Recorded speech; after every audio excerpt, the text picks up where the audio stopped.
Lepo pozdravljeni, vsi, ki ste se zbrali na tem pogovoru oziroma okrogli mizi o stoletnici Oktobrske revolucije. Najprej bi prosil direktorico Študijskega centra za narodno spravo, dr. Andrejo Valič-Zver, da nam nameni nekaj uvodnih besed. Hvala lepa za besedo in lepo pozdravljeni, gospe in gospodje, dragi prijatelji, stari znanci, sodelavci. Vesela sem, da smo se danes zbrali v takšnem številu in da bomo razpravljali o eni izjemno pomembni temi, to je ob stoletnici Oktobrske revolucije, dogajanju, ki je zaznamovalo 20. stoletje in ki je prineslo neslutene, tragične, grozljive posledice, nenazadnje tudi v številu žrtev, 100 milijonov in še več, ne samo mrtvih, ubitih, umorjenih, razseljenih, oropanih človeškega dostojanstva in dogajanje, ki je pljusnilo seveda tudi na slovensko, ki je tudi Slovenke in Slovence zajelo svoj mrtvaški ples. Zelo vesela sem, da lahko na naši instituciji pozdravim ugledne goste, doktorja Damjana Hančiča, ki je naš sodelavec, poznate, on bo vodil pogovor. Tukaj z nami je dvojni doktor Igor Grdina, priznani slovenski zgodovinar. Potem je z nami dr. Tamara Griser-Pečar, ki je tudi sodelavka Študijskega centra, in pa dr. Matevž Tomšič, skratka ugledni slovenski znanstveniki ob stoletnici Oktobrske revolucije. Najlepša hvala direktorici za pozdrav. Kot je že sama omenila, so tukaj z mano trije eminentni gostje. To je dr. Igor Grdina, zgodovinar in literarni zgodovinar, raziskovalec na Inštitutu za kulturno zgodovino ZRC SAZU. Je tudi dejaven kot publicist. Doktoriral je iz slavistike in zgodovine, drugač pa pred drugim predava tudi na Fakulteti za humanistiko Univerze v Novi Gorici. Potem imamo tukaj dr. Tamaro Griser-Pečar, zgodovinarko, ki se ukvarja s proučevanjem obdobja od propada Avstro-Ogrske do prvih let po drugi svetovni vojni, pa tudi z celotno zgodovino po drugi svetovni vojni, predvsem za zgodovino katoliške cerkve v obdobju komunizma in druge svetovne vojne. Je tudi predavateljica na Univerzi v Mariboru na oddelku za zgodovino in tudi sodelavka Študijskega centra. Potem pa imamo tukaj še dr. Matevža Tomšiča, sociologa, univerzitetnega predavatelja in publicista. Znanstveno se ukvarja s proučevanjem demokratizacije in družbenega razvoja. Po eni strani pa je tudi nekaj mesecev zunanji sodelavec Študijskega centra. Zdaj bi najprej to zaprav dogodek, zaradi katerega smo se danes zbrali, je stoletnica velike, kakor smo včasih se v šoli učili oziroma v komunističnem obdobju, velike socialistične revolucije, Oktobrske revolucije, ki je izbruhnila v Petrogradu oziroma v Sankt Petersburgu, kasneje tudi Leningradu, v nočnih urah 24. oktobra na 25. oktober po starem julijanskem koledarju, ki ga je uporabljala pravoslavna cerkev, zaradi tega se reče Oktobrska. Drugače po našem koledarju je bilo pa to v noči iz 6. na 11.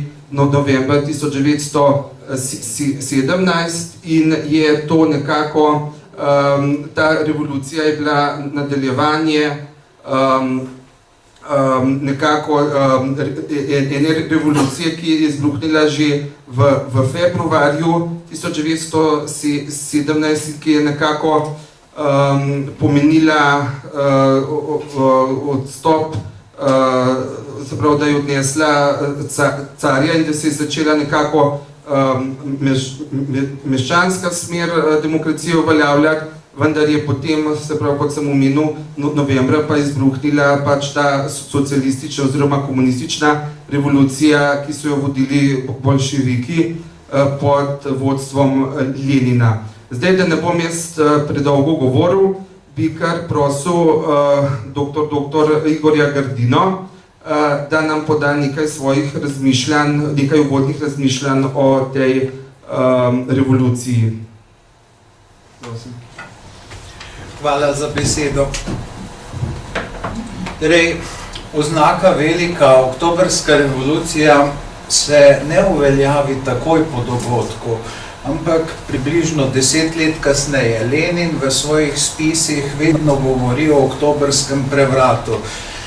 Namreč ta prevrat pravzaprav ni, ali pa bi ga težko imenovali revolucije, saj v tem znamenitem jurišu na Zimski dvorec je bilo 5 mrtvih. Odbraniteljic, kajti Zimski dvorec kot sedež vlade je branil ženski bataljon, so bile pa posledice takšne, kot so pri vojakih potem običajno. Torej, revolucija to postane pravzaprav naknadno. Ali je to ime upravičeno ali ne? Upravičeno je gotovo toliko, da so potem sledili tako velikanski ukrepi in tako velikanska preusmeritev ruskega življenja, da dogodek sam gotovo pomeni revolucijo. Čeprav njegova struktura pa je bolj kot kaj drugega struktura državnega udara, kakor je tudi Korčo Malaparte v svoji znameniti tehniki državnega udara tudi opozoril. Morda nekaj o razmerah v tedanji Rusiji. Rusija je v tistem hipu formalno republika. Republiko je razglasil Aleksandr Fjodorovič Kerenski ob krizi tretje začasne vlade, pravzaprav v dneh direktorija, ko po tako imenovani zadevi Kornilova pride do zadnjega razmejevanja pred samim oktobrskim prevratom. Zakaj gre?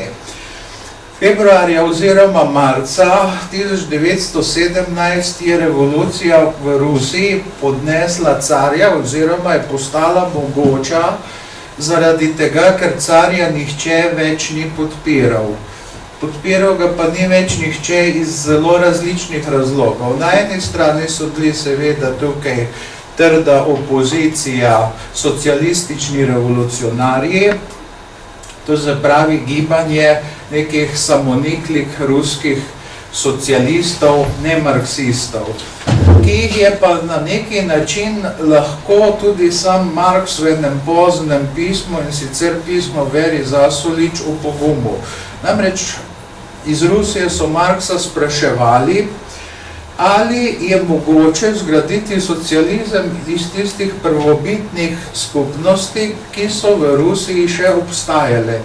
In Marks, ki je poprej zagovarjal misel, da to seveda nikakor ni mogoče, da je kapitalizem potreben pogoj za to, da se oblikuje socialistični oziroma komunistični sistem, je takrat se zelo mučil. To vemo iz tega, da je napisal 3 osnutke, predno je poslal torej 4. verzijo pisma, in tam noter pravi, da mogoče pa je ena možnost, da se te skupnosti ohranijo in da nekatere dežele, kako recimo Rusija, preprosto preskočijo kapitalizem.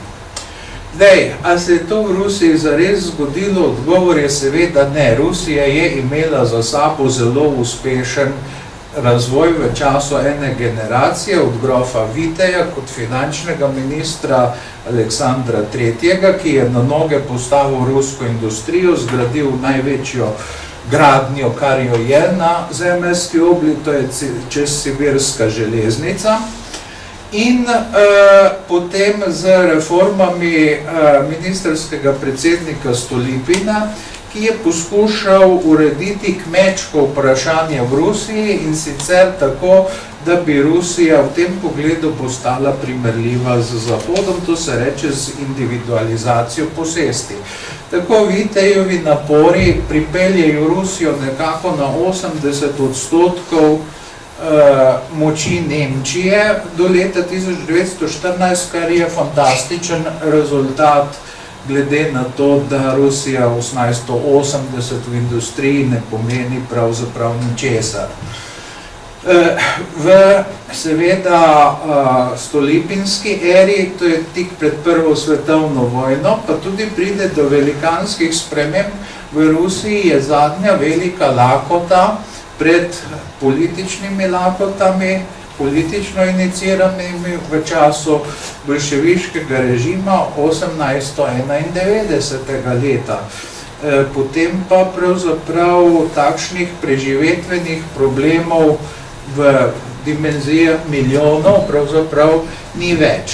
No in seveda takšna Rusija se sooči leta 1914 z Nemčijo, Avstro-Ogrsko in potem seveda še Turčijo, ima močne zaveznike, tudi na drugi strani teh mogočnih nasprotnikov, ki pa seveda ne morejo pomagati tako zelo neposredno in hitro, kakor bi bilo potrebno. In vojna se odvija za Rusijo od leta 1915 naprej izrazito neugodno. 1916 se kaže neka znamenja stabilizacije, vendar pa je v ruskem javnem življenju velikansko nezadovoljstvo. Ko Duma zaseda, vodja liberalcev, Miljukov, govori o tem, da se Rusija tako slabo bojuje, bodi si zaradi nesposobnosti, bodi si zaradi izdaje. In na tistem zasedanju Dume, četrte državne Dume,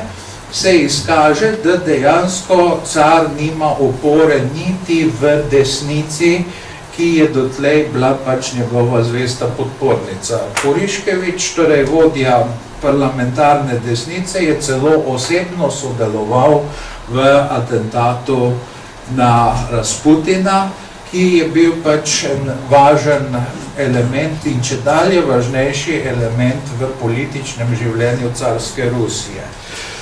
No, in ko umanjka še zadnja ta podpora, in to ljudi, ki mislijo, da je vojna, se jo da dobiti, vendar na drugačen način. Takrat je car pravzaprav ob prvih večjih demonstracijah prisiljen k odstopu. In te prve večje demonstracije se pa začnejo 8. marca po gregorijanskem koledarju. To je dejansko en velik poseg žensk v prvi velik poseg žensk v rusko politično zgodovino.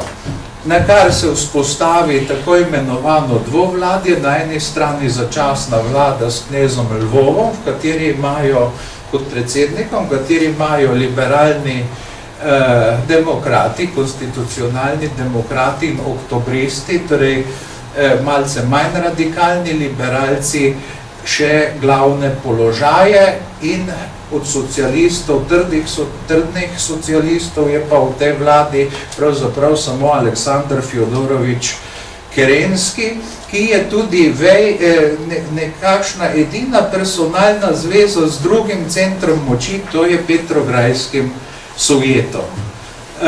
No in težko bi razumeli, zakaj potem boljševiki lahko uspejo, če bi bil kdo drugi z nekoliko drugačnimi ideali in pametjo na mestu Kerenskega. Kerenski meni, da je glavni center moči seveda vlada in si prizadeva, da njo obvlada. In potem ob krizi druge začasne vlade, v prvi krizi začasne vlade, postane vojni minister, ob drugi predsednik vlade in torej takrat dejansko voditelj države. Ob tretji krizi, to se pravi v tej zadevi Kornilova, konec avgusta, ki je pa nekakšen uvod v oktobrski prevrat, pa pride do ene zanimive situacije, namreč Kerenski se vedno boji udarca z desne.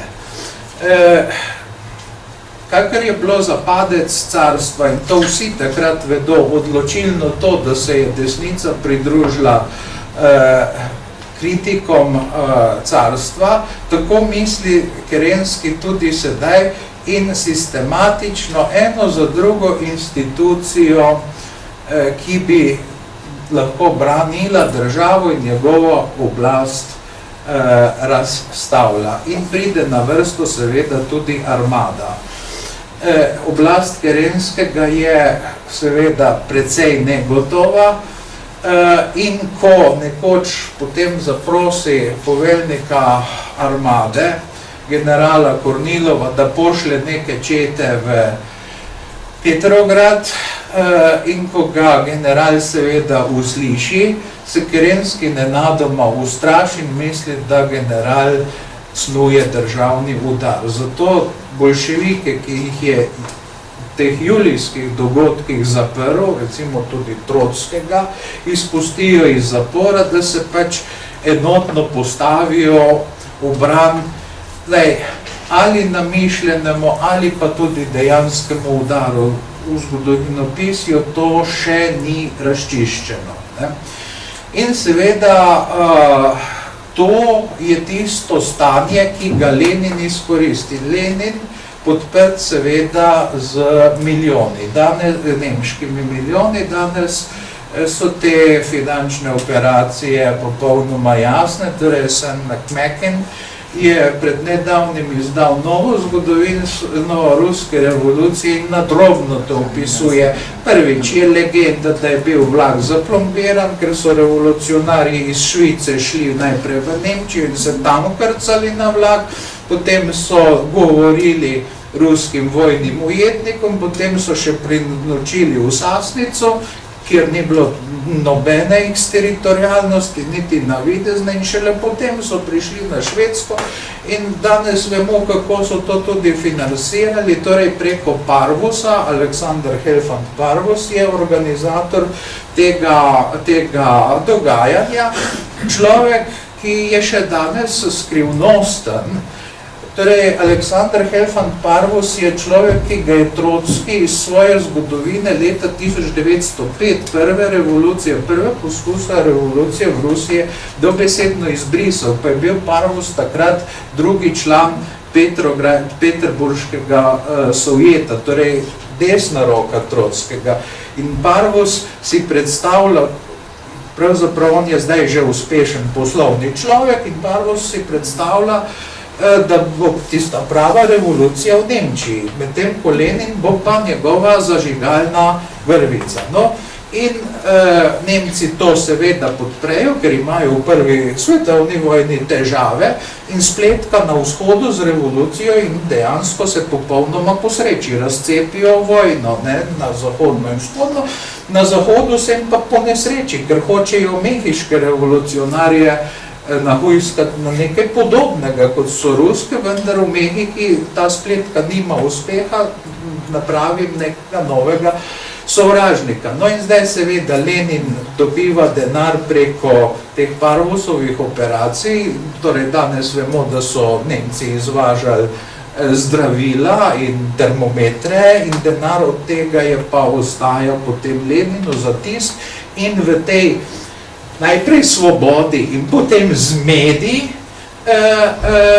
je ena takšna majhna organizirana stranka lahko prevzela v centralizirani državi, kakršne je Rusija oblast.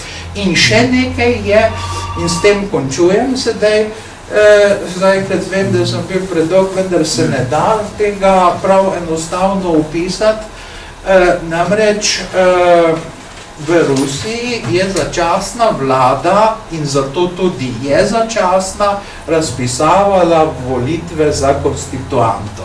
To so prve volitve, na katerih lahko sodelujejo kjerkoli na svetu vojaki. Rusija po februarju 1917 seveda najbolj demokratična država, kar zadeva to formalno, koga naj demokracija zajame.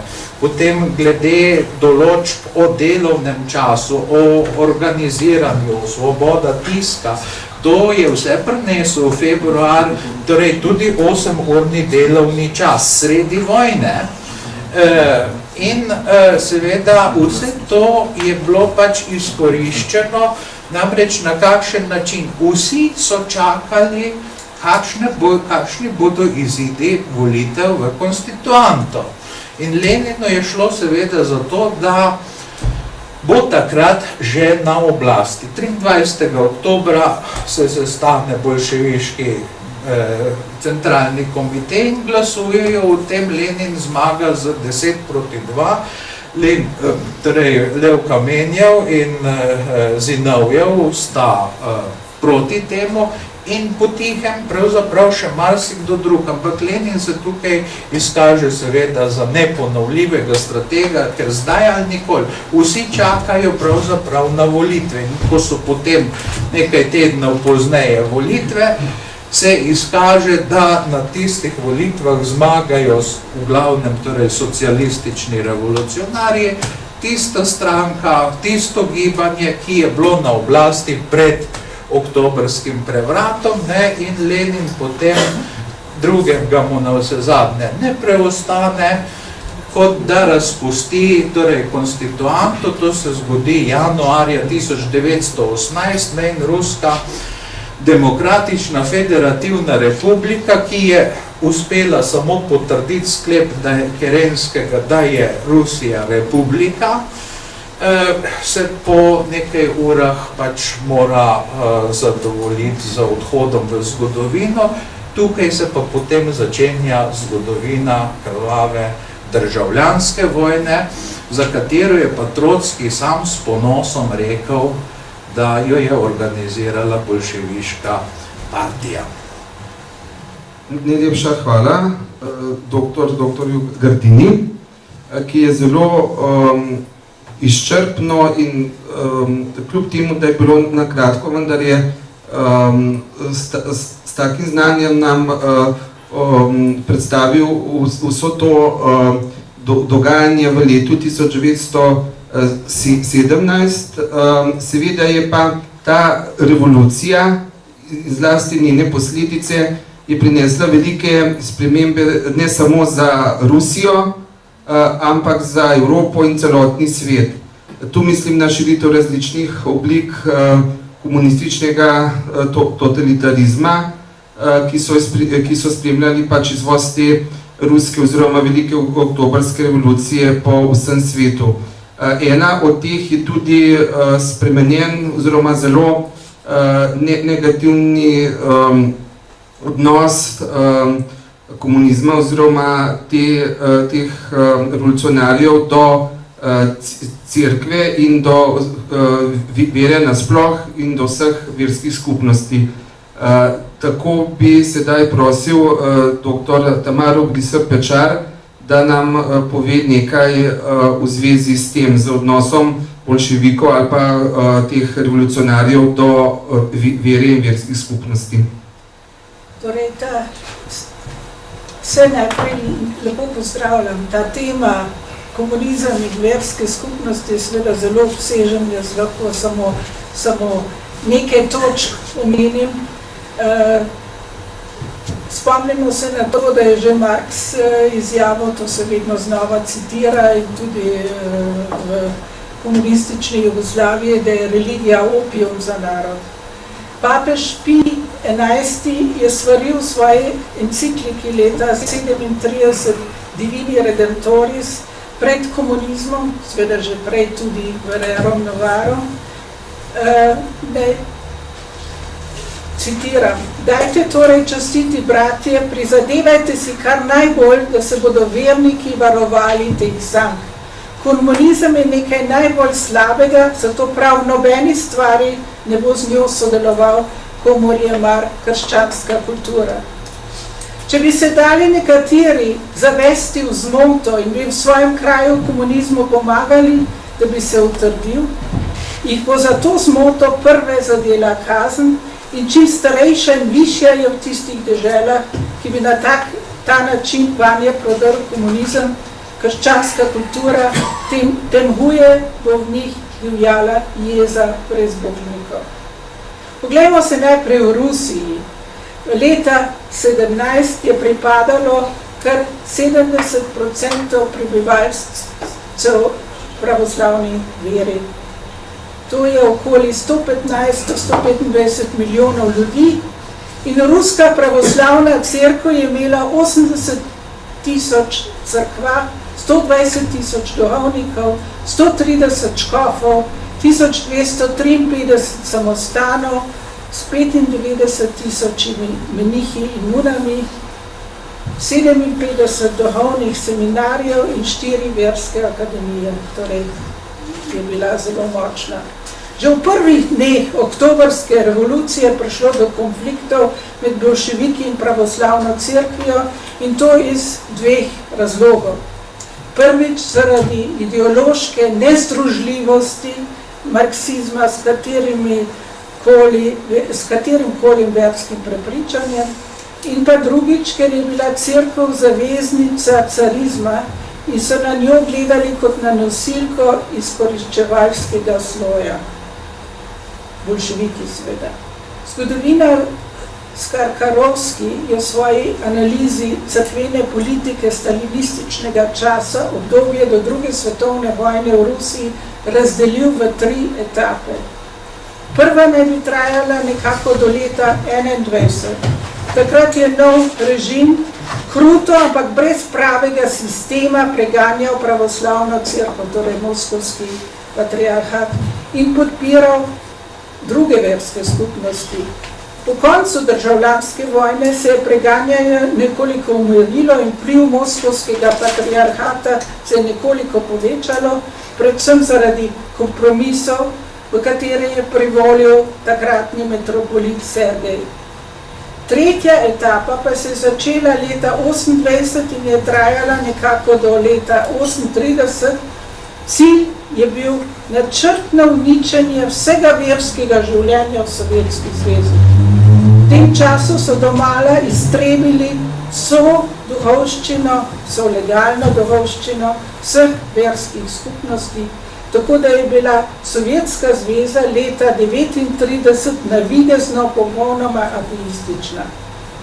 Dejansko pa se jim to ni posrečilo. Polovica prebivalstva je ostala verna. Navedbe o tem, koliko cerkva je še ostalo, se sicer nekoliko razlikujejo, ampak že omenjeni zgodovinar Skarkarovski je na podlagi arhivskega gradiva prišel do spoznanja, da jih je bilo okoli 3730 proti 78 tisoč kot leta 17 svega. In od teh je bila večina v zahodnem delu države oziroma v zahodnih republikah.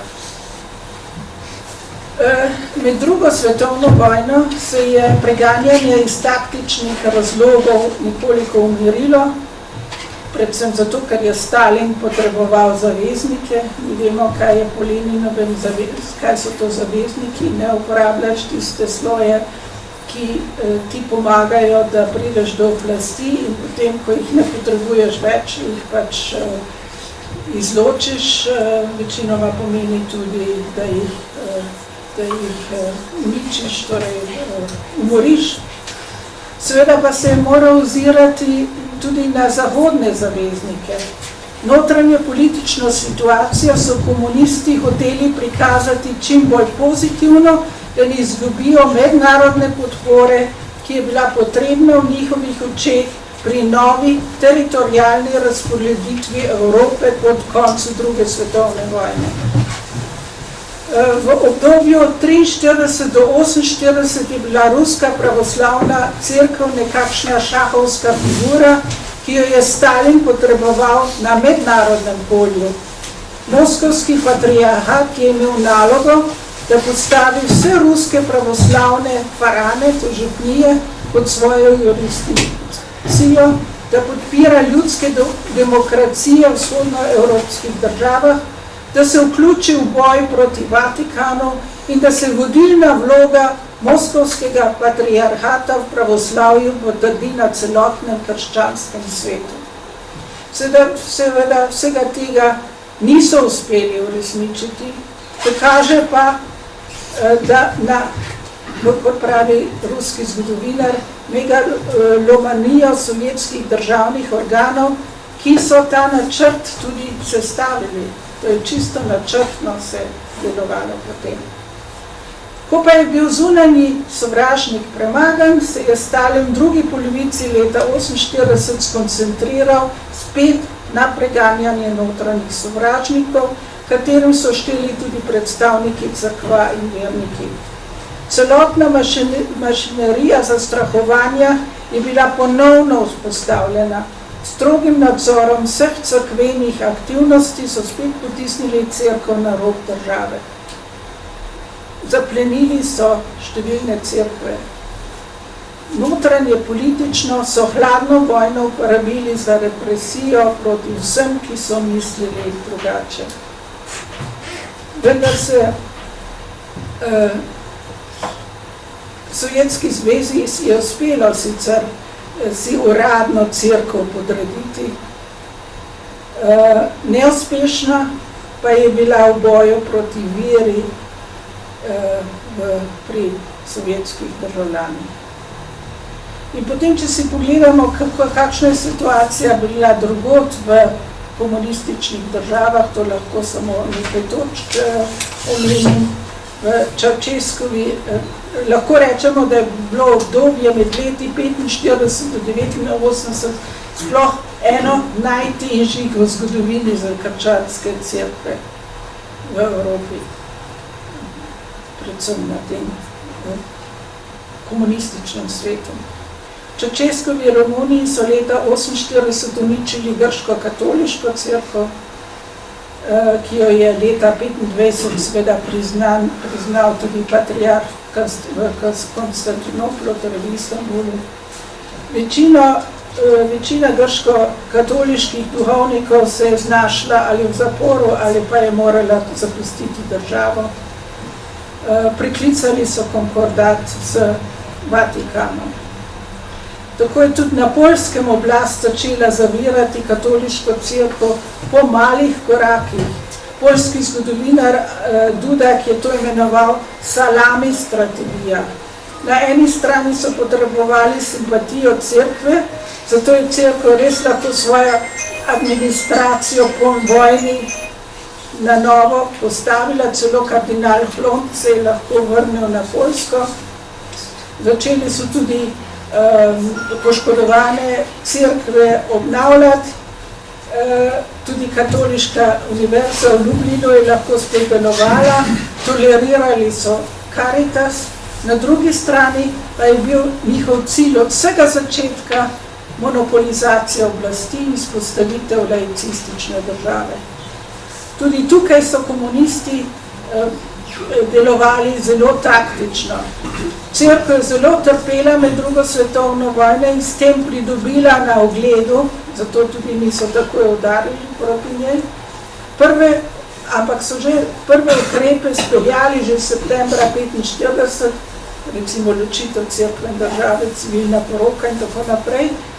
In so tudi preklicali, kot sem že rekla, v primeru Romunije, sicer nekoliko pozneje, konkordat med Vatikanom in Poljsko, ki je bil tudi pod pretvezo, da Vatikan se ni držal dogovora pri imenovanju škofov. Sejali so razdor med predstavniki cerkve, se vam to ne zdi zelo podobno, kot se je to dogajalo pri nas. Obtoževali so kler, da je sodeloval pri pogromu v Kielce 4. julija 1946, ko je bilo umorjenih 42 Judov. Razširila se je takrat vest, da so ugrabili enega katoliškega fantka, Dejansko pa je ta pogrom organizirala tajna policija. Že do srede leta 1947 je bilo zaprtih 60 duhovnikov, jeseni istega leta se je razmerje še poslabšalo in škofovska konferenca je sprejela pastirsko pismo, katerem je kritizirala cerkveno politiko oblasti. Tudi tukaj imamo paralele, pri nas se je to zgodilo že septembra leta 1945 z posledicami. Novembra je 1948 je potem Pius XII imenoval za Hlondovega naslednika Višinskija, ki ga je oblast označila kot sovražnika Ljudske republike.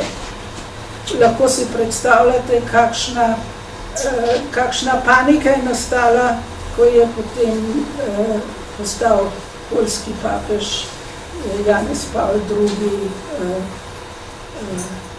torej papež v Rimu, in o tem bi lahko seveda še veliko govorili. Na Slovaškem je versko preganjanje začelo tudi leta 1945.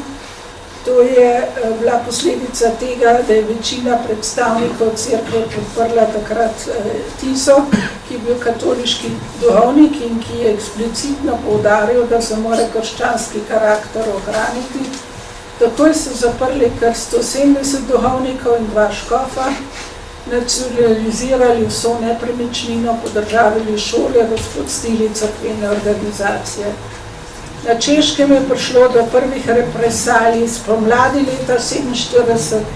Tudi tam so začeli zapirati duhovnike, ki so kritizirali komunizem. Pravi boj pa se je začel potem leto dni pozneje, ko je postal predsednik države Klement Gottwald. Takoj so prepovedali vse katoliške publikacije in časopise, kontrolirali so cerkev na vseh področjih, prisilili predstavnike cerkve na sodelovanje, jih zapirali in tako naprej. Nikjer niso bili tako temeljiti komunisti, kot so bili v Nemški demokratični republiki pa na Češkem. V Nemški demokratični republiki je bilo leta 75% prebivalstva protestantski cerkvi, leta 90 pa samo še 21. Vse to, kar sem prav govorila, to se je dogajalo pravzaprav pri nas, že vse od leta 45 naprej, vse od konca vojne. Katoliška cerkev je bila vse do prevrata 90-91 sovražnik številka 1, predvsem zato, ker je bila edina organizirana sila izven komunistične partije. Že notranje ministrstvo je opredelilo novembra 1945 za vrtenico reakcije. In takoj se je začelo odkrito in surovo preganjanje cerkve kot inštitucije, njenih predstavnikov pa vidnih vernikov. Sledile so hišne preiskave, množične aretacije, sodni procesi, stanovanjsko utesnjevanje, brisanje iz volilnih list, ukinjevanje cerkvenih šol, omejevanje verouka, prav tako verskega tiska, agrarna reforma in nacionalizacija sta posegli po cerkvenem premoženju, vse posod, zaprli so cerkvene šole, iz bolnic so odpuščali nune, v časopisih, radijskih oddajah, na odrih, političnih mitingih so se vrstili napadi proti duhovnikom, redovnikom in cerkvi. Ženske redovne skupnosti so bile posebno močno preganjane, to se včasih pa nas popolnoma pozabi. Usode redovnic so žali Bog še vedno premalo znane. Po maju so polagoma izginile iz javnosti, že njihova redovna obleka je v prvih letih po vojni izzivala hude represalije, tako so recimo v Mariboru hujskali pse na ženske, ki so bile oblečene v redovno obleko. Skušali so spostaviti eno narodno cerkev, pa tukaj so bili zelo neuspešni. Že 21. junija 1945 je Edvard Kardelj na seji Centralnega komiteja Komunistične partije Slovenije ocenil, da je vprašanje cerkve edina resna nevarnost in zahteval, da se naj duhovnikov ne pušča brez dovoljenja v župnijah, uporabljane si gibčno taktiko, cerkveno pomoč naj se daje vsem, ki so naklonjeni oblasti, tam pa, kjer se reakcija pojavi, pa lahko tolčemo. Septembra je še zahteval, da naj se posegi proti duhovnikom ne zavlačujejo, našo popustljivost smatrajo za slabost, je rekel. Kadar se začuti organizacija, takoj aretirati. Slovenski notranji minister Boris Krajger pa se je izrazil tako, citiram, svoboda mora uživati samo tisti človek, ki je dozorel za tako svobodo in ki je vreden take svobode. Glede večine duhovnikov pa ne bi upal trditi, da so jo popolnoma vredni. Rekla sem že, da zaradi preganjanja že 20. septembra 1945 je škofovska konferenca poslala pastirsko pismo, ki je bilo potem v večini župnij tudi prebrano. Spomnim naj na preganjanje kardinala Stepinca, na to, kar se je dogajalo z škofom Volkom, ki so ga 20. januarja 52. leta zažgali. Torej, s tem bi morda končala. Spomnila bi še na to, ko sem pozabila prej povedati, kaj se je dogajalo na Madžarskem. Kardinal Miscentija so najprej 44. leta, ga je zaprla zadnja oblast, potem je lahko nekaj časa deloval, potem so ga zaprli in je komunisti in potem se je končno še 15 let moral v ameriškem veleposlaništvu, je našel zatočišče, potem ko je madžarska revolucija bila leta 56, mu je uspelo zapustiti zapor in se je 15 let moral skrivati, na kar je moral iti v pregnanstvo. No, vsem tem bi lahko še veliko povedali, to je ena zelo velika tema, na katero je European Science Foundation imel celo 6-letni program, v katerem smo raziskovali pravzaprav situacijo med in povojno situacijo v leta 50, ampak to je treba seveda nadaljevati, kaj se je dogajalo z komunizmom in kako je preganjal seveda verske skupnosti po celem komunističnem svetu. Rekla bi, naj navedem nekaj vzrokov, zakaj se to sploh ne, zakaj komunizem in krščanstvo ne gresta skupaj. Ja. Prvič, privatna lastnina, to je že papež Leon XIII v Rerum Novarum svaril, načelo subsidiarnosti, preganjanje cerkve, ki jo je seveda ustanovil Bog, kar komunisti pač gledajo drugače, ateizem in pa petič razredni boj. Hvala lepa. Najlepša hvala za to izčrpno predstavitev. Zdaj bi pa gospoda, oziroma doktor Matevža Tomšiča prosil naslednje, da mogoče, to se pravi, oktobrska revolucija je pomenila določeno veliko cezuro v zgodovini človeštva, Prav tako je pa tudi 130 let prej bila že ena druga revolucija, francoska, in me zanima, če so morda kakšne podobnosti in kakšne so razlike med obema revolucijama. Hvala. No, jaz sem tukaj v tem omizju edini nezgodovinar, tako da tukaj ne bom zahajal v neke zelo podrobne zgodovinske ekskurze. Tukaj so kolegi za to bistveno bolj kompetentni.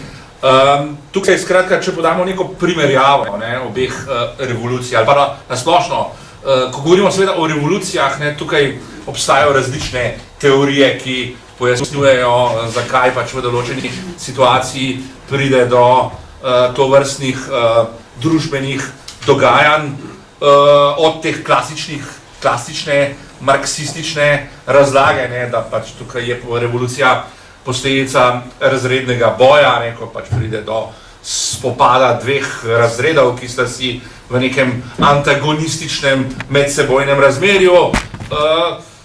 Obstajajo pa tudi druge teorije, recimo tiste, ki so vezane na recimo institucionalni sistem, recimo avtori, kot je Taras Kočpol, nekako pojasnjujejo revolucijo kot izraz šibke države, se pravi nezmožnosti države, da bi ohranjala to svojo temeljno funkcijo, predvsem da bi skrbela za red in varnost. Tukaj, kot rečeno, o samih vzrokih za oktobrsko revolucijo smo kar nekaj že slišali, kolega Grdina je to dosti lepo povedal, pač lepo predstavil to uverturo v ta dogajanja.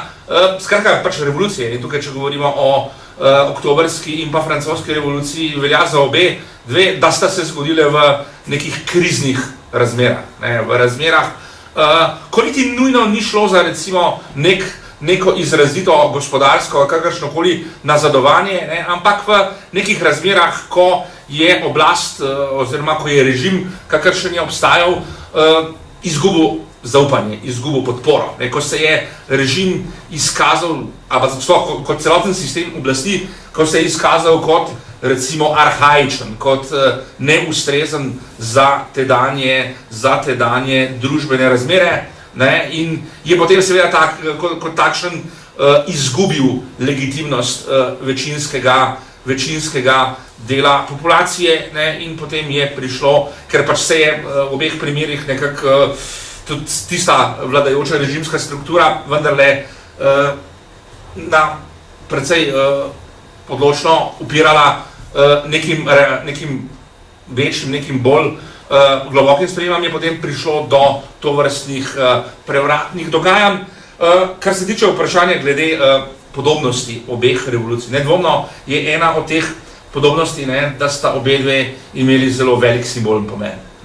Obe dve sta bili deležni posnemovalcev tudi širom Evrope, pač so v obeh primerih so sledile neka manjše variante, to za delnih revolucionarnih vsaj poskusov, pač z različnim uspehom. Seveda, gre za dogodka, ki sta navdihovala in še vedno navdihujeta, ena in druga. Tudi pri nas imamo kar nekaj, oziroma vse prej kot malo tistih, ki še vedno častijo oktobrsko revolucijo. Celo več tistih, ki recimo častijo francosko revolucijo, ker pač vidijo se nekajno bliže temu. Tudi pred kratkim je v neki televizijski oddaji, ki je bila namenjena obletnici francoske revolucije, oktobrske revolucije, se je izpostavilo vprašanje s strani avtorjev oddaje, s strani voditeljice, kako da v Rusiji tako malo, današnji Rusiji, namenjajo tako malo pozornosti oktobrski revoluciji, da bi si tak dogodek le zaslužil bistveno več, bistveno bolj, kako bi rekel, večjo počastitev. Se pravi, tukaj še danes po toliko in toliko časa obstajajo tisti, ki jih tovrstni dogodki navdušujejo. Potem naslednja evidentna podobnost je, da ne ena, ne druga, vsaj na nek, recimo, v neki dogledni perspektivi nista izpolnili tega, kar sta obljubljali. Ne. Zdaj, tisti ideali ne, se vsaj recimo kmalu potem niso uresničili. Ne. Obema revolucijama je sledil teror. V Franciji je bil ta teror nekako časovno bolj omejen in manj intenziven, medtem ko v Rusiji oziroma kasneje v Sovjetski zvezi je bil bistveno bolj obsežen, bistveno bolj brutalen in tudi bistveno bolj dolgotrajen. Pač represija seveda je trajala vse do konca Sovjetske zveze. Ne. Se pravi, teror je bil stalnica obeh teh dveh revolucij, pa tudi še mnogih drugih. Ne.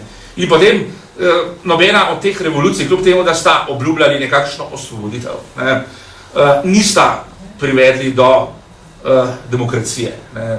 V francoski revoluciji, v Franciji vemo, da je kar dolgo časa trajalo, ne, skoraj nekih 100 let, da je prišlo do vzpostavitve neke relativno stabilne demokracije. Vmes so se seveda menjavala obdobja restauracije, obdobja ponovnih revolucionarnih dogajanj, ne, in skratka je šlo za neko precej nestabilno obdobje v političnem smislu, ne, ko so se menjavali bolj ali manj avtokratski režimi, ne, medtem ko pa po oktobrski revoluciji pa dobro vemo, kaj se je zgodilo. Ne, pač se je vzpostavil totalitaren model države, ne, ki je potem s časoma po Stalinovi smrti se razrahljal, ne, ta totalitarna sposobnost totalnega nadzora s strani države je začela postopoma usihati, vendar pa nedemokratičen karakter samega režima je pa obstajal vse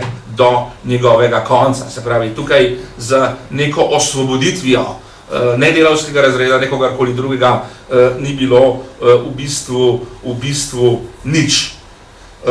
Tako da tukaj za obe revoluciji se lahko vprašamo, ne, ali nekih sprememb, ki sta jih napovedovali, da do tega morda ne bi prišlo tudi drugače. Ne. To, recimo, če pogledamo oktobrsko revolucijo, zanjo so tudi mnogi, ki sicer niso bili nujno navdušenci, so ji vendarle pripisovali, ne, da je privedla do spremembe, da Sovjetska zveza je potem postala industrializirana država, ne, da je postala močna industrijska sila. Prej je bila to neka, recimo, agrarna, napol feudalna država, ampak tukaj seveda lahko se vprašamo, ali je bila za to revolucija potrebna, ali pa morda do neke industrializacije, pa do neke modernizacije družbe kot take ne bi prišlo tudi po neki naravni poti. Ne, tukaj, kot je kolega Grdina prej lepo povedal, ne, Rusija se je razvijala v zadnjih desetletjih pred revolucijo, ne, je dosegla nek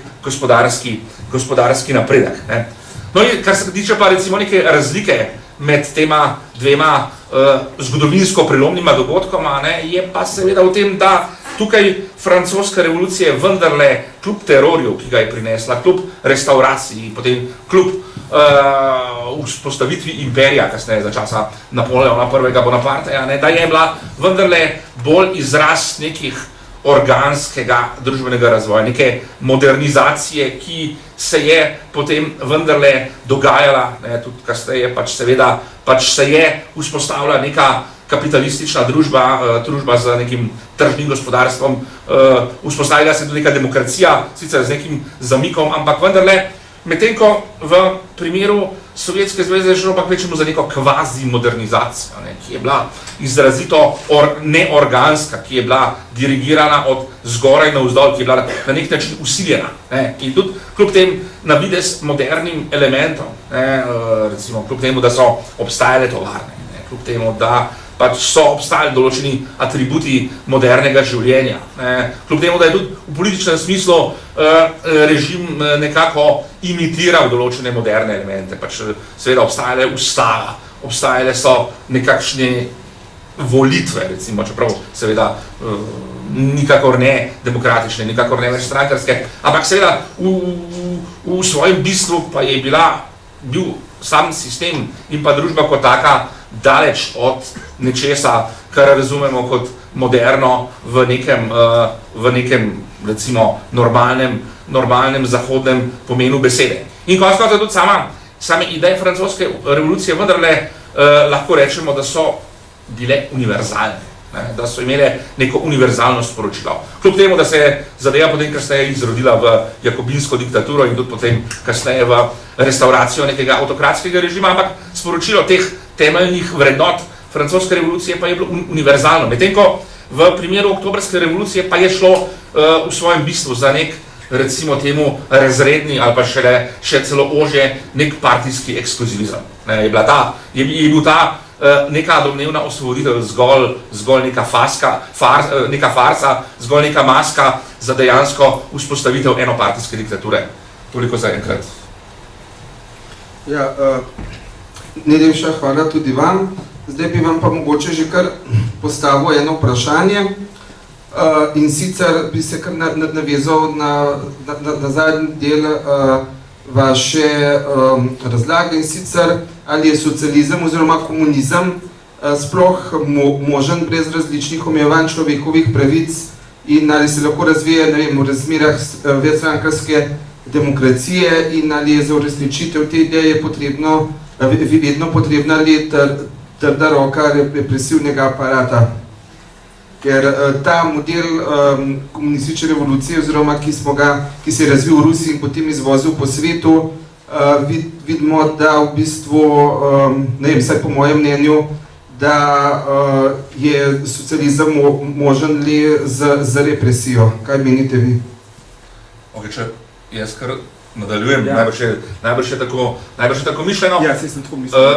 Tukaj, če govorimo o socializmu, kot tipu ureditve, verjetno imamo to v mislih, če ga razumemo na ravni neke širše skupnosti, na ravni, recimo, države, potem bi si upal reči, da ni možno. Morda je možen na ravni nekih manjših skupnosti, na ravni nekih komun nekakšnih, recimo na ravni, tako kot imajo recimo v Izraelu kibuce, kot neke manjše skupnosti, ki dejansko delujejo na nekih načeljih, ki bi jim lahko rekli socialistična, na skupni lastnini, na neki samoorganizaciji in podobnem, vendar to so neke manjše skupnosti, ki se jim ljudje prostovoljno pridružijo in jih tudi prostovoljno zapustijo, če nočejo, če jim način življenja ali pa ureditev, ki velja, ni več po volji. Medtem ko govorimo o neki državi, pa tega to seveda ni možno. Sistem, kjer bi nekdo kar, recimo, zapustil politično skupnost, razen da emigrira, da gre v tujino, da pusti vse doma in pač se, ko bi rekel, najde nekakšno politično zatočišče. Skratka, to ni mogoče, ker konec koncev socializem, če ga razumemo pač na način, kot se je do zdaj manifestiral, in ki ga tudi večina njegovih zagovornikov nekako razume, kot ga razume, predpostavlja vendarle neko prisilo, predpostavlja odpravo zasebne lastnine, predpostavlja odpravo trga in v končni fazi predpostavlja tudi odpravo nekega pluralizma. Se pravi, prej ali slej pride do izločitve tistih, ki se z vsem tem ne strinjajo, ki se ne strinjajo z tovrstnimi predstavami, in potem, kot rečeno, pride do vzpostavitve nekega režima, ki pa po svojem bistvu lahko funkcionira zgolj na podlagi na eni strani represije, na drugi strani pa neke izrazite ideološke indoktrinacije. Tako da vsi socializmi, vse oblike socialističnih režimov, ki jih poznamo do zdaj, so se izkazali kot takšni. No, seveda bi razni, recimo, apologeti socialistične ideologije na to odgovorili, da to pa v bistvu niso bili zares prave oblike socializma, da pravi socializem ni obstajal, da ta sovjetski socializem ni bil pravi socializem, da jugoslovanski socializem ni bil pravi, da kitajski ni bil pravi, skratka, noben od obstoječih ni bil pravi. Tako da, samo, kje pa je neko jamstvo, da pač obstaja nek drugačen, recimo, socializem kot sistem, ki bo bolj, na rekovajih, pravi. Z moje strani. Hvala. Zdaj bi mogoče tudi ostale dva razpravljavca vprašal, v čem vidita razliko med Stalinom in Leninom, ker pri nekaterih zgodovinarjih ali pa recimo politikih se tudi poraja zanimiva teza, češ, da je bil Lenin veliko bolj demokratičen od Stalina in da nekako, če bi za Leninom prišel drug naslednik, da bi bil socializem v Sovjetski zvezi, potem tudi v svetu bolj demokratičen. Kaj vi mislite? No, kar zadeva razmerje med Leninom in Stalinom, razlika je nastala pravzaprav, je diskurzivna, nastala v času Hruščova. Ker je Hruščov pač iskal legitimiteto za svoj režim in za svoje postopke in je potem bila uradna linija, češ, da sta to dve stvari, da je stalinizem srednji vek komunizma in tako dalje. Ne? Vendar, današnje zgodovinske študije ugotavljajo, da vse, kar je počel Stalin, je v vsaj majhnem obsegu počel tudi že Lenin.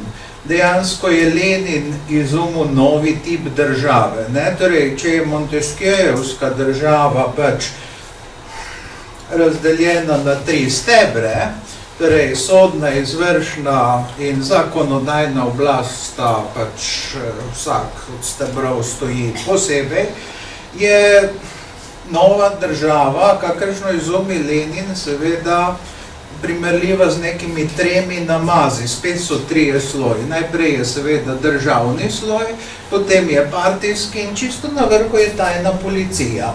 In seveda tudi partijci se bojijo tajne policije in so se jo v času Lenina in so se jo v času Stalina. Ne? In kot je recimo pesnik Felix Čujev, stalinistični občudovalec pravzaprav na večer življenja Molotova, tega Stalinovega sodelavca, desno roko, vprašal, kdo je bil ostrejši, ali Lenin ali Stalin, je Molotov kot izstopal, izstrelil Lenin. Da Stalin je vedno vprašal tovariše v politbiroju. Ne, sej najdete podpise, kaj s tem tudi zdaj, ti papirji v zvezi s Katinom, tu so vsi člani tistega politbiroja, najožjega, izrecno podpisani. Medtem ko seveda Lenin, vidite, da je že pri prevratu imel drugačno vlogo, da je bil seveda on pritisnut, da so potem drugi boljševiki ustvarili to večino. Je pa res, da je seveda tudi teror kot sredstvo graditve, recimo temu, nove družbe, novega človeka in tako dalje, je zagovarjal teoretsko Lenin. In sicer v polemiki s Kautskim, ki izbruhne že tam leta 1919, je že zelo ta polemika glasna. In Kautski je pravzaprav Leninu očital, gledajte, boljševiki vsem dajete koncesije, kapitalizmu, dajete koncesije militarizmu in birokratom, samo nekomu jih pa ne dajete in to je demokracija. In če pomislimo na to, da je Kautski bil takratni marksistični papež in da je podobno mislil tudi leta 1914 ubiti Jean Jaurès in še vrsta drugih, da ne govorimo o Edvardu Bernsteinu, socialistih, ki so si predstavljali prehod v socializem popolnoma drugače. In na drugi strani, da se je seveda tudi Rosa Luxemburg, ki je bila kot levičarska socialdemokratka Leninu v odnosu do parlamentarizma zelo blizu. Torej, parlamentarizem je zanjo kretenizem. Ampak vendarle, svoboda je svoboda tistih, ki mislijo drugače. Rosa Luxemburg misli tu seveda na socialistično misel, za zagovornike socialistične misli. Torej, vendarle je pa ta model bil v tem konkretnem primeru ruskem in v gradnji tudi drugih socializmov seveda zavržen. Ne. Zdaj, če sem že ravno pri besedi, ne, je razlika med rusko revolucijo in francosko še v nečem, da je ruska revolucija planirana, načrtovana revolucija, obrazec obstaja vnaprej. Ne, in jasno je, tja in tja moramo pripeljati ladjo. Ki seveda gradi na enotnostni oblasti, to se pravi, da veje oblasti niso ločene, kar je bistvo pravzaprav demokratičnega sveta. Vse je podrejeno eni ideologiji, ena stranka ali en diktator praktično diktira vse, kar se dogaja. In bistveni element je to, kar je rekel že dr. Grdina, da pa tudi kolega na desni strani, da je teror pravzaprav, da sistem bazira na terorju. S tem, da je močna politična policija, da so tajni zapori, da so koncentracijska taborišča, mislimo samo na to, kar se dogaja v Sibiriji, če smem dodati, še danes dogaja v Sibiriji, ne? V Rusiji, to, da se mogoče zdaj trenutno ruska revolucija ne prikazuje tako, kot se je včasih, je samo navidezno tako, ne? Ker se mi zdi, da iz taktičnih razlogov tukaj bi poudarila, da so komunisti bili izredno dobri taktiki, da so vse načrtovali. Recimo, če primerjamo to z našo revolucijo med vojno, Kardelj je že leta 40 v Zagrebu rekel, mi bomo šli v upor, samo če bomo lahko speljali revolucijo in seveda, če je to v interesu Sovjetske zveze. Mi smo pravzaprav kopirali to, kar mi smo bili zelo dobri učenci tega, kar so bolševiki v Rusiji speljali. Toliko zaenkrat.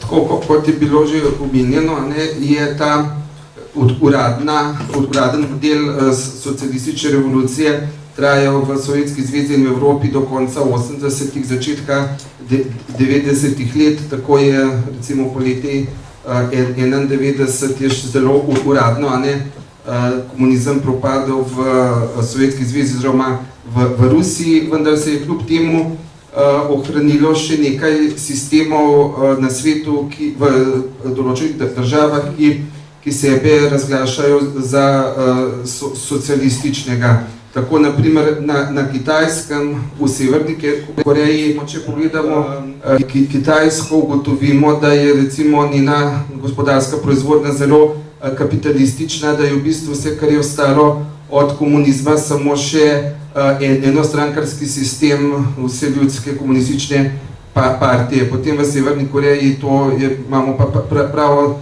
nasprotje, kjer je zelo strog ta režim in me zanima, oziroma bi prosil, če lahko malo pokomentirate tudi to. Recimo, kar začel pri Matevžu.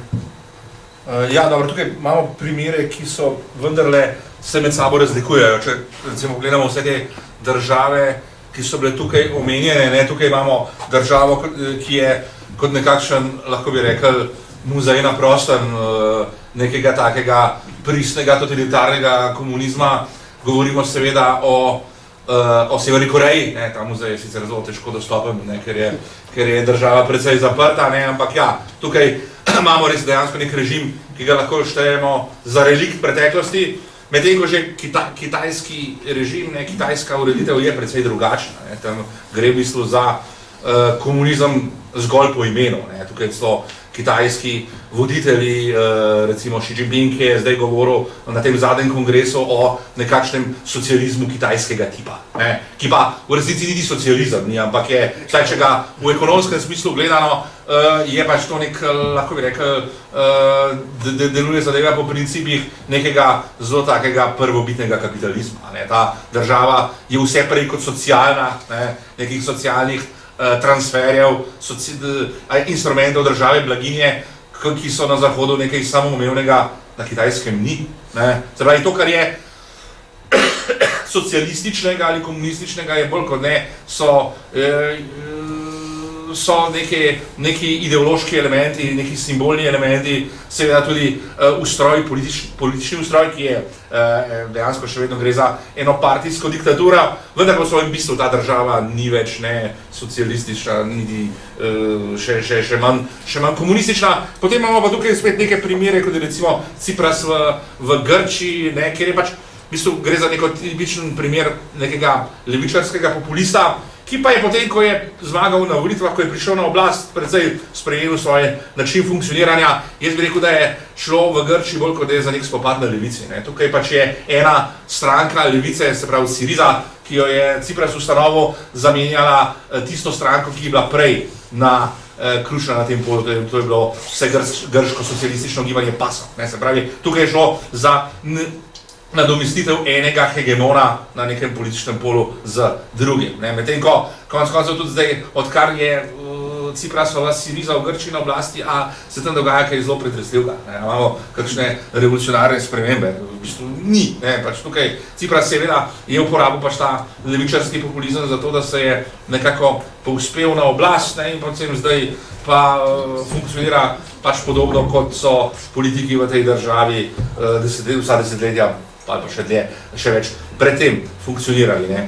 Tako da tukaj je pa zanimiva ena zadeva, ne, ko govorimo o populizmu. Ne. Tukaj običajno se, ko mediji recimo govorijo o populizmu v Evropi, ne, o različnih populističnih strankah, skupinah, gibanjih, skoraj vedno imajo v mislih tiste na desnici. Ne. Govorijo o desnem populizmu, ki mu ponavadi dajo še zraven etiketo radikalni. Medtem ko pri tovrstnih, recimo, strankah, populističnih strankah na levici, pa pogosto izpade ta pridevnik populističen, pa tudi pridevnik skrajni ali pa radikalni. Čeprav tovrstne leve stranke so vsaj nekatere vsaj toliko skrajne kot tiste, tiste desnice, ki se jih pogosto etiketira kot takšna. Recimo, če pogledamo na primer situacijo v Nemčiji, tam se stranko Alternativa za Nemčijo skoraj redno etiketira kot skrajno desničarsko. Medtem ko stranko Levica, Die Linke, pa se smatra kot nekaj normalnega, čeprav je ta stranka vsaj toliko, če ne bolj radikalna kot Alternativa za Nemčijo. Tukaj imamo vodilne ljudi v tej stranki Die Linke, ki se navdušujejo nad recimo venezuelskim režimom, nad Castrovim režimom na Kubi in podobnimi. In to so ti naj ne bi bili radikalci. Podobno je recimo v Sloveniji, recimo stranka Združena levica oziroma zdaj po novem samo še levica, kako pogosto slišite v povezavi z njo oznako skrajno levičarska, ne, ali pa radikalno levičarska. Ne. Čeprav, zelo redko, ne, čeprav gre za stranko, ki je po vseh parametrih recimo bistveno bolj radikalna, kot so te recimo desničarske stranke. Ne. Imamo stranko, ki se navdušuje nad bivšim režimom. Ne. Nad bivšim komunističnim režimom, katere poslanci romajo v Venezuelo in tam pojejo hvalo tamkajšnjemu zavoženemu socialističnemu režimu. Imamo ljudi, ki zagovarjajo ki so proti recimo zasebni lastnini. Če pogledamo program te stranke, oziroma program takvane, kako se že jim reče, gibanje za demokratični socializem ali nekaj podobnega, ki so tista jedrna združba tukaj, ne. Tam v tem programu so elementi, ki so, lahko bi smatrali, da so z samega vidika slovenskega ustavnega reda problematični. Se pravi, nekako poskusu nekaj odprave zasebne lastnine. In skratka, to očitno ni dovolj, da bi neko stranko imel za radikalno. Medtem ko vsakega na desnici, ki malo bolj omenja neka nacionalna čustva, pa ki kdaj kaj pove zoper migracije, je pa takoj skrajnež. Tukaj je spet izrazita dvojna merila, izrazita ideološka pristranost dominantnih medijev, pa ne samo v Sloveniji, žal tudi marsikje drugje po Evropi. To je res. Je sicer tako, da včasih ima občutek človek v Sloveniji, da obravnavajo povsem drugačno temo kot v tujini, čeprav govorijo o isti stvari, ampak tudi mediji na Zahodu so večinsko bolj levi kot desni. In kadar kritizirajo recimo AfD, torej to desno stranko v Nemčiji, velikokrat prosijo za komentarje prav predstavnike levice. Pri tem pa je treba poudariti, da seveda levica, Die Linke, ni drugega kot preimenovana komunistična stranka, ki je tudi še pravočasno spravila svoj denar, ne vemo kam. In to so stvari, ki se ne raziskujejo, ki so nepriljubljene, čeprav bi to morali narediti seveda dejansko.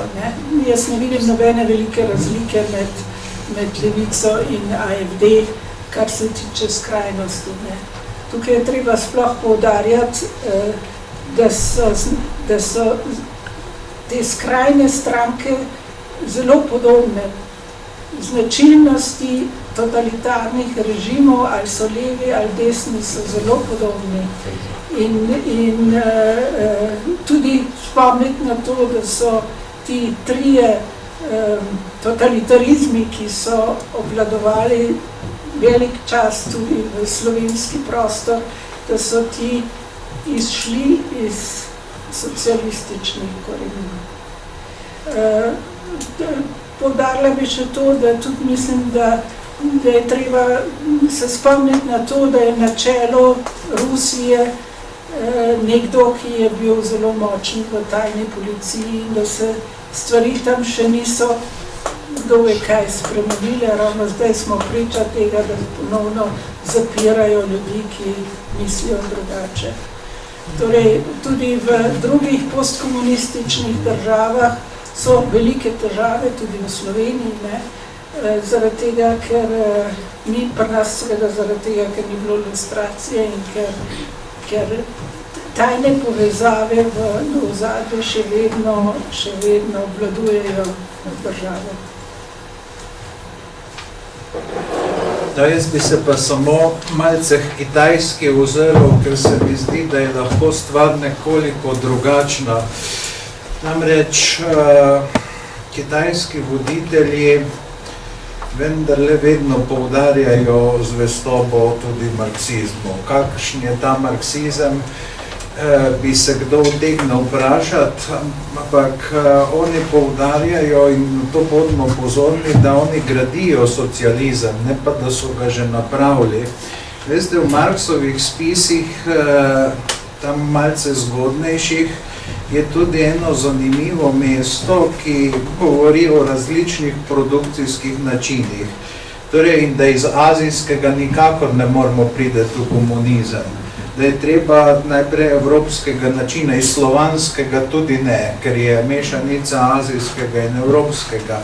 No, ampak zdaj pa kitajski partiji vendarle ostane še čisto pravoverna marksistična misel, da oni pač zdaj gradijo evropski produkcijski način in od tod pa lahko potem gredo v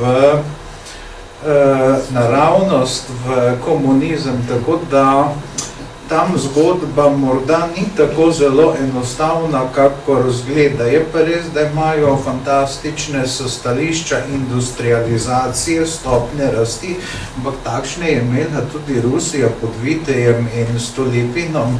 Tako da, veste, ko so zahodni novinarji Zhou Enlaja vprašali, kakšna je sodba njegova o francoski revoluciji, torej sredi 20. stoletja, je rekel, prezgodaj je še, da bi o tem govorili. Torej, tam razmišljajo v drugih časovnih lokih in lahko da so stvari precej drugačne, kot jih razumemo tukaj. Zelo kompliciran svet. Ki ga mi težko razumemo.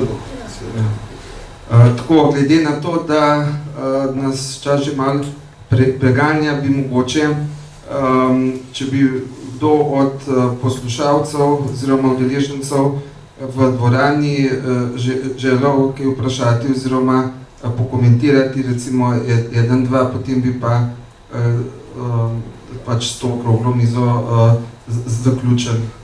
Mogoče gospod Kmetič. Ja, hvala za besedo. Bi pa dal sam par istočnic, ko je prej gospod Grdina rekel, na čem temelji komunizem, na 3 slojih. Mi moramo veriti, da je v bistvu Sovjetska zveza ali pa komunizem samo partija razpadla. Država, birokracija je ostala, tajna policija je ostala. KGB je danes FSB.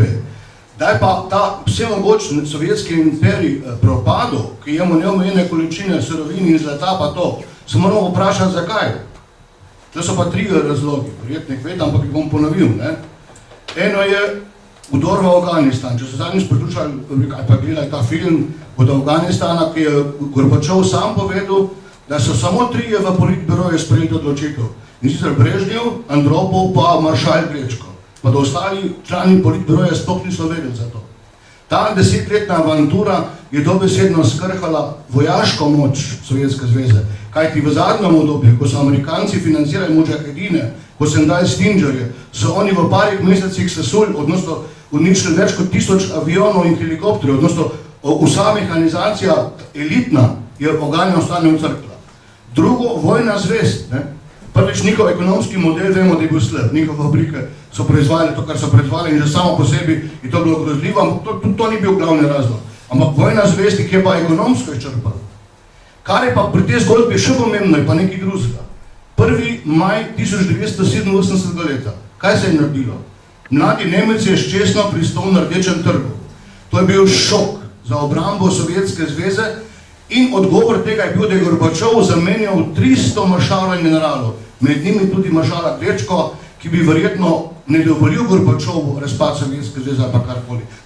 To je bil splet neverjetnih narodnih okoliščin, ampak mi se zdaj v bistvu ne smemo s tem zadostiti, ker kajti komunizem kot tak v smislu načina obvladovanja sveta nažalost ni propadel in to vidimo v Sovjetski zvezi, odnosno Rusiji, vidimo v Sloveniji in vidimo tako naprej. Samo moj komentar. Hvala.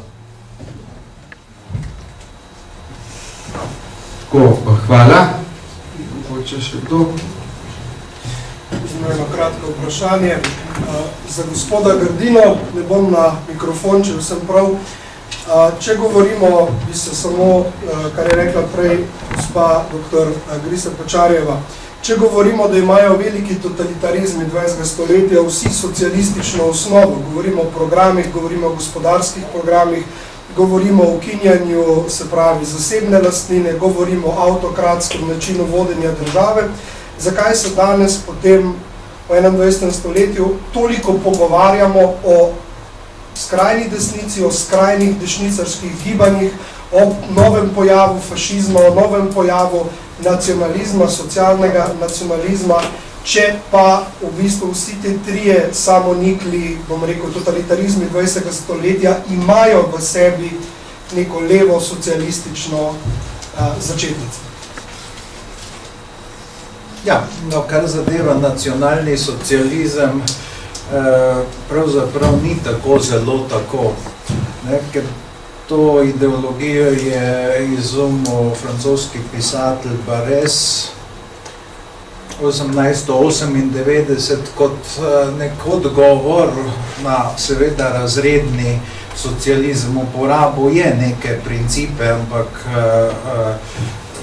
stvar je bila zasukana v popolnoma drugo smer. Kar zadeva seveda fašizem in njegov vznik, je pa zanimivo to, kako je Lenin D'Annunzia, ki je bil seveda v nekem smislu prvi duče, imel za edinega resnega revolucionarja v Italiji. Tako fašizem takrat je še republikanski. Zdaj, zakaj se pa danes nekaj dogaja, tega pa jaz ne vem. Veste, vse vprašanje zakaj, torej najlažji odgovor je, da zakaj sprašujejo samo otroci. Mi zgodovinarji pripovedujemo kako. Je pa res, treba je upoštevati ta marksistični pohod skozi institucije, ki se je seveda odvil v drugi polovici 20. stoletja, pa nismo mogoče samo marksistični, sploh levičarski pohod skozi institucije in zdaj te institucije pač delajo tako, kot jih je neka generacija sprogramirala. In zaradi tega so pač določeni sektorji, ne samo pri nas, tako rekoč rezervirani za levico, mediji so ena izmed teh, potem seveda so tudi šolstvo. Če se spomnite, kako je Franz Josef Strauss, ki je bil seveda konservativni politik, ko je našteval, se to na YouTubeu tudi najdete, o pedagogih, sociologih, politologih, docentih, asistentih in tako dalje naprej. Torej, ta stvar je bila opažena že, ko se je dogajala, ker torej, morda je k temu zelo pripomogel izid leta 68, ker morda na prvi pogled je leto 68 res bilo neka polrevolucija, ampak morda pa je zasejalo vendarle neke globlje kali, ki jih pač zdaj ravno v teh letih opazujemo, pač da je spremenilo način označevanja, da je pač nekaj a priori skrajno. Torej, seveda, na desnici so teroristi, na levici so aktivisti, torej redno so aktivisti, torej tudi tisti, ki se pretepajo, so samo aktivisti, potem so eni so borci, drugi so seveda, ne vem, hlapci kapitala in ne vem česa še, Skratka, jaz bi kot zgodovinar vendarle tukaj se vprašal, kaj je leta 68 zapustilo, da mogoče globinsko pa vendarle ni bilo tako zelo neuspešno, ampak se pravim, to je odgovor na kako. Ampak na zahodu. Ja, na zahodu, jasno. Zdaj, kar pa zadeva vzhod, kolikor jaz poznam razmere v Rusiji, ali pa na Kitajskem, poznamo jih vendarle bolj skozi filme, ki jih oni kot nek emblem lansirajo v svet. Torej, zanimiv je kitajski film 1911 v njihovi revoluciji, ki se konča z neko apoteozo Sun Yat-senovih gesel, torej nacionalizem, demokracija, blaginja. In seveda, to je z zvezdniško zasedbo. Ali pa na drugi strani ruski film Admiral o Kolčaku, ki vendarle ni kazal, da ruska državljanska vojna ni bila tisto, kar se gleda na prvi pogled med zagovorniki carizma in bolševiki. Je bila med bolševiki in vsemi ostalimi. In med tistimi vsemi ostalimi so najbolj številni bili ravno ljudje februarja. Torej, ne tisti, ki bi za carstvo praktično nihče ni bil. In zdaj s tako simpatijo prikazati vodjo belega gibanja, jaz bi vendarle rekel, da čisto tako da ne smemo podcenjevati tudi sprememb, ki so se dogodile v Rusiji. Ker na vse zadnje res je, da se marsikaj ne sme pisati, marsikaj se pa lahko.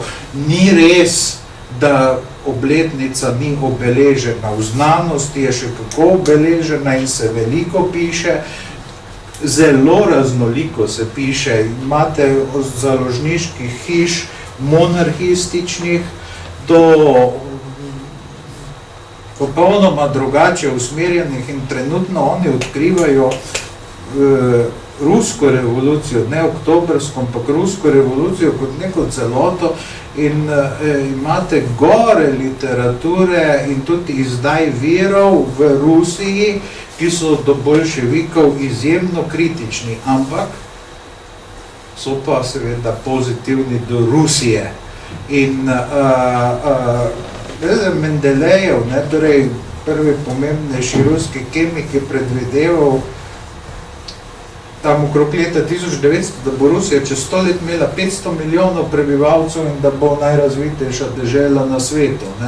Torej, in ta projekcija pod tistimi predpostavkami, da bi stvari šle naprej, ni bila čisto utopična. In Rusi so se zagledali pač v ta z njihovega stališča Rusije, je seveda bolševiška revolucija, ki je ustanovila republike in potem je to vodilo do razpada, seveda ena negativna postavka.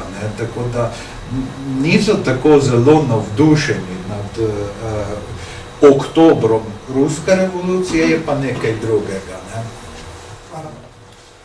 Najlepša hvala. S tem bi tudi zaključili današnjo okroglo mizo. Najlepše se zahvaljujem vsem trem sodelujočim in pa tudi vam, ki ste prišli to z zanimanjem poslušati. Hvala.